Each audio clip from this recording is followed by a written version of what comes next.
Welcome back to the channel and welcome back to another quick pick prediction video. In this video, I'll be predicting the middleweight bout between Jack Hermansson versus Joe Pyfer. And how I feel about this one right here is I'm going high confidence in Joe Pyfer to beat Jack Hermansson. And to be honest, high confidence is a little bit of a stretch, but I'll go with and I'll ride with it. So high confidence Joe Pyfer to beat Jack Hermansson. I think Jack Hermansson is a solid fighter. And I definitely think it's some decent shots he has to win. Like, he has more experience. He has great cardio. His cardio is never in question. He has great top control. I can see a case, like a very case scenario where maybe Pyfer might not have the experience and might kind of fade going into later round. And then Hermansson might be the turning up, or maybe be a case where Pyfer starts getting tired and Hermansson starts to press him a little bit. And Joe Pyfer shoots an ugly takedown to try to get him off him or to try to catch a breather.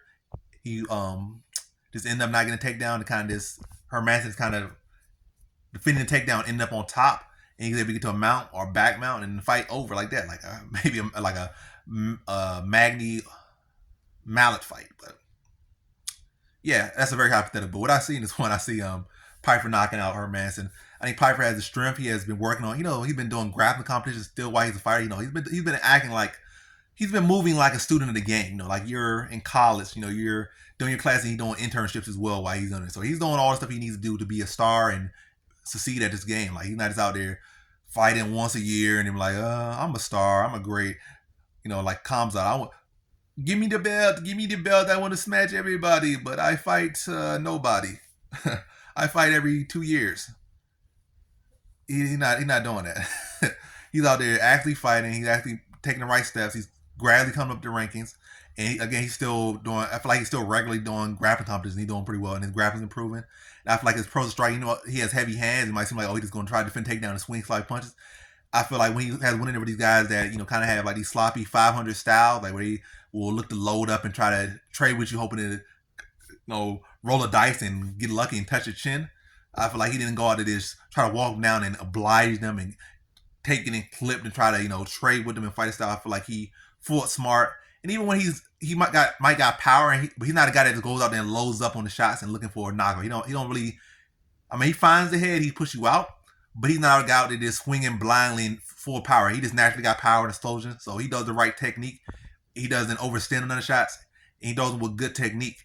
It's not a case like he just loading up and swinging. So even though he might have power and get these knockouts, it's not a case like he's spending so much energy behind his shots, because he's setting them up well, he's letting them materialize, he's finding the moments, and then he's setting them off. So it's not a case he's out there just swinging and praying. He's actually setting his shots up, so that's a good thing. So I feel 5 rounds is a tough sell. I mean, it's a tough test for him, but I do think he's better suited for it than a lot of guys, again, like the guys going out there and just blowing their wide and swinging for the fences and trying to materialize stuff. And I feel like even if he does hurt Hermansson, he's not going to go out and just blow his wide trying to finish him. He's going to let him get back up if it's not really there and send him right back down. And I'm going second round TKO for Joe Pyfer. I feel like he'd be able to defend the takedowns of Hermansson. I feel like he's bigger, stronger. His grappling's underrated. He might even be able to out grapple Hermansson here. But I feel like generally speaking, I feel like he'll be able to address the grappling of Hermansson, if not actually out grapple Hermansson, but be able to keep the fight where he wants it on the feet, be able to start to stalk Hermansson, cut him off, set him up for some big shots, probably set him to the body first to get those hands low, then bring the combinations up top and getting, really try to pin him against the cage, cut the cage off, rip him to the body, bring those hands down low, set him up a combination down low, bring the combination up top, sit Hermansson down against the cage. It might not put him out the first drop. I think he drops him in the first round, maybe like once or twice in the first round. In the second round, Hermansson probably kind of just more so in defensive mode, trying to work in distance, probably reluctantly throwing shots every now and then just to try to keep himself in the fight.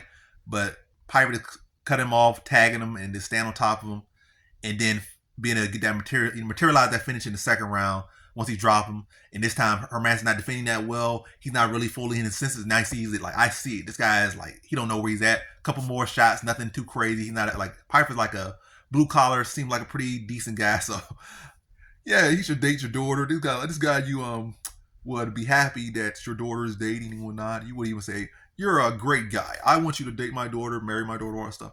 But yeah, I think he seems like a sensible guy out there. And yeah, he's not gonna go for like no crazy finish. Not be doing no follow up on it. He's just gonna do just enough, and the ref gonna see like, yeah, he's established his dominance. His opponent is clearly not in the sense that he hit him a couple of little 2 or 3 follow up shots, and he wasn't defending. Hermansson wasn't called to fight off. And yeah, so in this one, I got Joe Pyfer via second round TKO.